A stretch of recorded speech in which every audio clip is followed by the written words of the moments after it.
मोठी बातमी समोर येते। पावसाचा अलिबाग तालुक्यातील नागरिकांना मोठा फटका बसतोय। देहेन गावाजवळच्या बंधाऱ्याला भगदाड पडल्याचं चित्र आहे। देहेन गावचा इतर गावांशी संपर्क तुटलाय तर बंधारा वाहून गेल्यानं गावातील नागरिक आणि विद्यार्थी यांची गैरसोय पाहायला मिळते।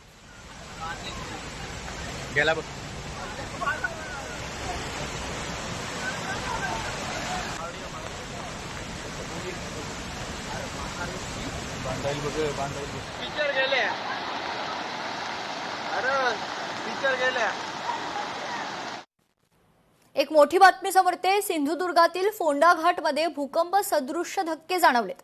घरांच्या भिंतींना जमिनीला देखील तडे गेल्याची माहिती आहे। तर कणकवली तालुक्यातील फोंडा घाट येथील विद्यानगर बेलदारवाडी परिसरात काल रात्री सुमारे 11:30च्या सुमारास दरम्यान भूकंप सदृश्य धक्के जाणवले असून घरांच्या भिंतींना तडे गेलेत, तसेच अंगणाच्या जमिनींनाही तडे गेल्याची माहिती। या धक्क्यांमुळे परिसरातील 4 घरांचं नुकसान झालं असून घरांच्या भिंतींना मोठ्या भेगा पडल्यात।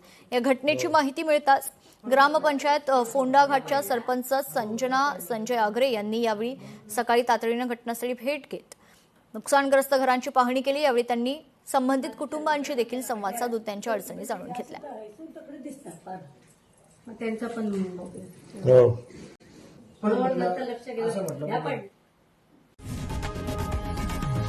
लोकशाही मराठी ऐका, पहा, जागरूक रहा।